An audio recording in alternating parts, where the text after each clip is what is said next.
Good morning, everybody. It is a beautiful Monday, the 27th of August. It is 7:30 in the morning, and let's go ahead and get right into it. If we do a little quick kind of rundown and review of last week, well, rather, we'll just talk about Friday.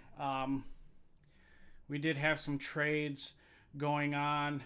We've had a change in the bias and direction of what we're doing. Well, not really.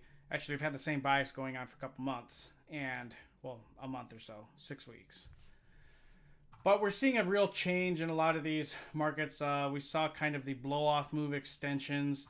For example, in the Aussie dollar, we had this really kind of dramatic extension lower outside of this diamond bottom, and we're really just retracing up towards it. We have, I guess, a broader idea and look at how things are looking is the dollar index.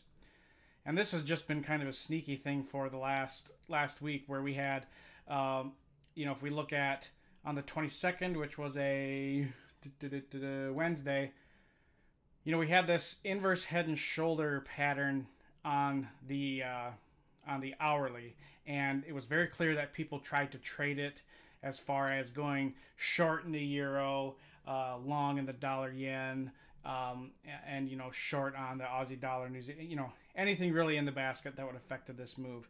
So that was a failed attempt, though. We talked about this quite a bit on how this would turn into a failed attempt, and all we ended up doing was forming we had an inverse head and shoulders pattern in the beginning of a bear move that just created the right shoulder of a regular head and shoulders pattern, and where we are actually looking at it. We haven't really broke the line yet. We're just kind of testing it, but then we have like a head and shoulders along with this. So this is a pretty ugly looking chart to be long on the dollar. And if we look at gold has had a pretty nice run. On Wednesday we did see some selling pressure, but then Thursday and Friday we just had significant buying back, and then overnight we've just seen this is a very typical bull flag pattern. These are continuation patterns. These are the easiest things to trade, I think, and where we put in a trade here already for this morning, and hang on, I'm trying to get my. There we go.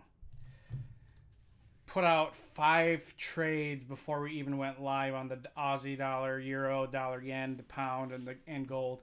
And so the gold trade, if I'm looking at this, I put in a trade to go in long at 12.05. Otherwise, a long above the middle high here at 12.08 is a pretty good area for a long entry.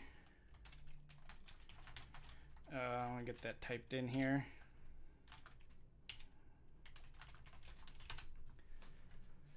So this is just a bullish flag breakout. These are continuation patterns, and it's not a bad zone for it to happen, where we see gold traded right up against this inner arc, found resistance right up against it on the money, and now we are just trading higher. Looks like we're experiencing probably is a mirrored foldback pattern like we see everywhere doing. And anyway, yeah, we'll come back to gold. In fact, we went long on gold on Thursday, where we went long in the 1191, where we found support on top of the 1 hour cloud in the Ichimoku system, and we could actually take a look at that real quick. Right here.